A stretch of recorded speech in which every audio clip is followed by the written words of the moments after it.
Bismillahirrohmanirrohim. Alloh taologa shukronalarimiz bo'lsin. Mana 2026-yil haj mavsumimizni ham nihoyasiga yetkazib, navbati bilan yurtdoshlarimiz, vatandoshlarimiz haj amallarini bajarib yurtimizga qaytib kelmoqdalar. Hozir mana biz bilan birinchi safar ketganlar, ya'ni birinchi reysimiz qaytyaptilar. Allohga shukr, bu yil hojimiz juda ham fayzli bo'ldi, juda ham bir xursandchilik bilan bo'ldi. 15 mingdan ziyod hojilarimiz hammalari mana shu vatandan borarkanlar, vatan yurt uchun duolar qilindi. Umuman olib qaraganda hojilarimiz uchun juda yaxshi sharoitlar qilindi. Davlatimiz rahbari, muhtaram prezidentimiz haj mavsumi boshlanishidan oldin oldimizga vazifa qo'ygan edilarki, shu hojilar borganida bu yerda bir bemalollik bilan, xotirjamlik bilan, xavfsizligi ta'minlangan holda ibodatlar qilishligidir.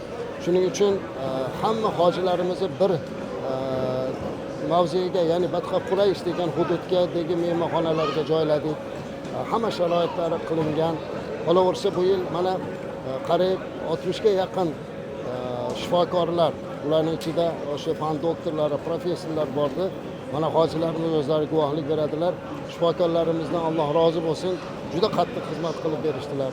Ishchi guruhlarimiz, bu hojilarimizga guruh rahbari bo'lib borgan ahli ilm domlalarimiz hammalari chiroyli xizmatlar qildi. Ishchi guruh, Allohga shukr, mana haj amallarini bajarib yurtimizga emin-ekin qaytib keldilar. Va bu yil yana bir xursandchilik bo'ldiki, hojilarimiz ichida mana prezident hojilarini alohida kelishligi, bu ham tarixiy bir voqea bo'ldi. Ya'ni prezidentimiz mana shu yurtda fidoyi xizmat qilgan, yurti, vatani uchun hissasini qo'shgan 100 nafar fuqarolarni hamyurtlarimizni mana shu hajga davlat hisobidan, o'zlarining hisobidan yubordilarki, ular alohida prezident hojilar deb ehtirom qilindi. Va bu yilgi hojilarimizga yaratilgan sharoit o'tgan yilgidan ko'ra tubdan farq qila boshladi. Chunki yildan yilga rivojlanib boryapti, o'sib boryapti. Ayniqsa o'tgan yillari Arofatda alohida xaymalar, ya'ni chodirlarni biz sendvich panellardan qildirgan edik. Bu yil Minoda ham mana shunday gipsokarbonlik xaymalar qildirildi, chodirlar va ularga o'sha sovutgichlarni ham zamonaviy sovutgichlar qo'yildi. Ovqatlar, hamma narsa ta'minlandi. U yerda tez yordam berishlik uchun shifokorlarga alohida punktlar tashkil qilindi, qo'shma yordam punktlari, va hojilarimiz juda mamnunlik bilan ibodatlar qilishdi. Va albatta endi o'zi umuman olib qaraganda bu yil biz hajda o'tirar ekanmiz, yurtimizda bo'layotgan hamma yangiliklarni ko'rib turdik. Xususan muhtaram prezidentimizni hayit tabrigini juda quvonch bilan kutib olib turdik. Bundan keyin hayit o'tkazish to'g'risidagi qarorlari va hammani qalbiga yana bir xursandchilik berdiki, alohida yana xuddi Ramazon oyi kabi qariyb 700-800 milliardga yaqin xayriya mablag'ini ajratib, juda ko'pchilik xonadonlarga xursandchilik kirgizdi.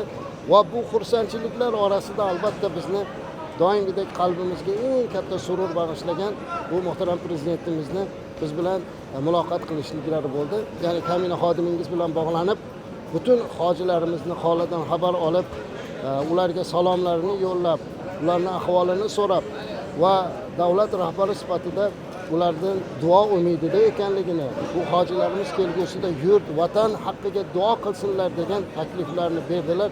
Juda xursand bo'ldik va bunga javoban Arafat tog'ida mana hamma hojilar yelkamizda ehrom turgan holatda bu yil hojilar o'sha ma'rifat, ma'naviyat xizmatchilari bo'lamiz. Bu yurtga kelarkanmiz hamma sohada namuna bo'lamiz deb va'dalar berdik. Inshaalloh umid qilamizki, hojilarimizning duolari, ularni bu yerga kelib qo'shayotgan hissalari yurtimizga yanada fayz, yanada barakotlar bag'ishlaydi. Albatta butun dunyodan kelgan hojilar ichida bizga bir faxr bo'ladigani davlatimiz rahbarining alohida bir telefon qilishliklari. Bu juda ham nodir narsa. 3 yildan beri prezidentimiz telefonda har safar so'rab kelyaptilar. Bu albatta barcha hojilarni xursand qiladi, chunki bu atrofdagi boshqa davlatlarda ko'rilmayotgan bir qimmat. Biz ayniqsa mana shu prezidentimizning muloqotidan keyin menga oqsoqollar, hojilarimiz kelib ko'zida quvonch yoshi bilan qarang, shuncha ishlaridan oshinib, siyosat, bu yerda davlatchilik qancha shu narsadan oshinib yana hojilarni holidan xabar olgan prezidentimiz, bu Alloh bergan prezident bizga deb hammalari duo qildilar va Arafat tog'ida turib yana xosatan duo qilishlikni so'radilar. Hojilarning duolari qabul, hojilarning duolari barakot.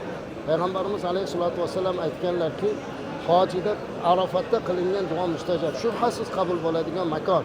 Mana shu makonda endi 15 mingdan ziyod hoji qo'llarini ochib 30 ming qo'l Allohga iltijo qilib, yurt, vatan tinchligi, obodligi, yoshlarimizni ilmi ma'rifatli bo'lishligi, kelajagimiz bundan ham obod bo'lishligi, yurtboshimizning salomat bo'lishligi, osmonimiz musaffo bo'lishligi va islohotlar yanada bardavom bo'lishligini duo qilar ekanlar. Yangi O'zbekistonda yangi hojilarining duolari bilan yurtimiz yanada obod bo'lishligini so'rab qoldi. Albatta Makka-i Mukarrama, Madina-i Munawvara bu go'zal shaharlar, dunyoda millatlar musulmonning orzusi. Lekin mo'min musulmon banda shunday bo'lar ekanki, haj amallarini bajarib tugatib, bo'ldi, men hajni tugatdim deyishi bilan Alloh uni qalbiga vatan sog'inchini solib qo'yapti. Albatta Makkani maqtab, Madinani madh qilib, Rasulimizga salom aytar ekanmiz, lekin hammaning qalbida baribir vatanga qaytish, vatan muhabbati jo'sh urib ketadi. Shuning uchun hammalari vatanga shoshilib turibdilar, tezroq borsak, tezroq o'zimizni yurtga kelsak deb. Bu har bir musulmonning xilqatida bor narsa. Chunki payg'ambarimiz alayhisolatu vasallam ham Makkadan chiqib ketayotganlarda yig'lab chiqib ketganlar. Imom Buxoriy, mana muhtaram prezidentimiz Imom Buxoriy majmuasini qad qildilar, bino qilib berdilar. Va bu yerda bitta namuna borki, Imom Buxoriy hazratlari necha yillab butun dunyoda aylanib, baribir yana vatanim deb vatanga qaytdilar. Hojilarimiz ham xuddi shunday vatanini sog'inib, sog'inch bilan kelyaptilarki, hozir mana kelib vatanga qilingan birinchi duo mustajab bo'ladi. Hojilarimiz hammasi vatanga birinchi qadamni bosar ekan, duolari yurtning tinchligi, vatanning obodligi, yurtboshining salomatligi, yoshlarimizning ilmi ma'rifatli bo'lishligi va yurtimiz yanada tinch va osoyishta bo'lishligini so'rab duolar qildilar.